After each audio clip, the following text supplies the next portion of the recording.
Bad habit number one, and again, if this resonates with you, take a listen here. But bad habit number one, not budgeting. So a recent study found that 27% of people just plain don't have a budget. Yelisey, do you budget?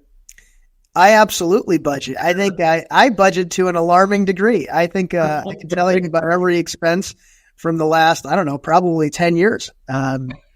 Yeah. No one is comfortable by the amount of budgeting I do. Why doesn't that surprise me, Yelisey? My guess is that Trey would also not be surprised by that remark. Yeah.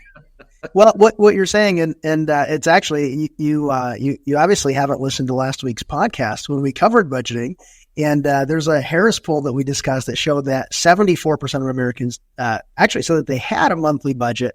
But one thing that I wanted to point out, the stat that I thought was actually more telling, it was like 80% of them fail to stay within their budget.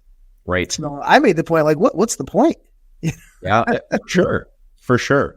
Well, so the interesting thing, and what I want to encourage everyone listening, is that there are a lot of different ways to budget. So whether you're the Excel spreadsheet person, whether you're the person that downloads the app on your phone and connect it to your bank so you know where every penny is going, there's a lot of different ways to budget. And I just want to briefly touch on a couple of them. But there are some of the methods that you've heard about, maybe the envelope, like the cash stuffing budget, that, hey, once my money comes in, I have envelope for every area and cash goes in. There's the zero-based or the net zero budgeting, which I think we oftentimes talk about here, especially when going through retirement plans, is that really every dollar coming in should have a purpose, right? You shouldn't have this ambiguous bucket of money that you're not sure where it's going or what's happening with it. But the zero-based is saying that every dollar has a specific purpose. And if that purpose is discretionary, great. If that purpose is financial goals, that's great. If that purpose is going directly to savings to not be touched for a period of time, that's great too. But those are still purposes, right? The pay yourself first or the 50-30-20, maybe that's you where, hey, I'm just going to say, what's my income? And I'm going to break it into my individual buckets, right? 50% goes to all of my normal bills, my fixed expenses. 30% goes to discretionary, 20% goes to financial goals. And of course, those percentages can vary, right? You'll hear one person that it's a 50-30-20. Somebody else says, maybe I want less discretionary and more towards goals.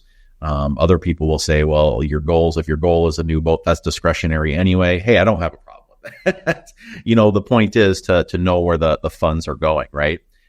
But the fun one that I think is worth talking about is the no budget. And that's really kind of the, hey, what comes in goes out, right? So I know that I save in my 401k, but otherwise what kind of comes in goes out. And I would say a number of times in discussion, this is what we find is that somebody says, this is my net income. I know that my fixed expenses are around, whether it's $4,000 or $8,000 or whatever the number is, but then they don't really pay any attention to that discretionary bucket. So ultimately, the discretionary becomes a undefined and unregulated bucket of money, which of course drives your expenses up.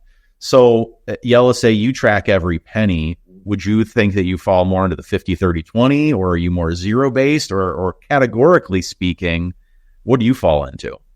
So for me, it's more of a combination of the two. I do track everything, but that's not what I use as a guide. So I'm a little bit closer to what Trey talked about last week, where he's more of a margins based budget, where we set aside a certain percentage that goes towards potentially investments, or a certain amount that goes towards eating out or travel and vacation.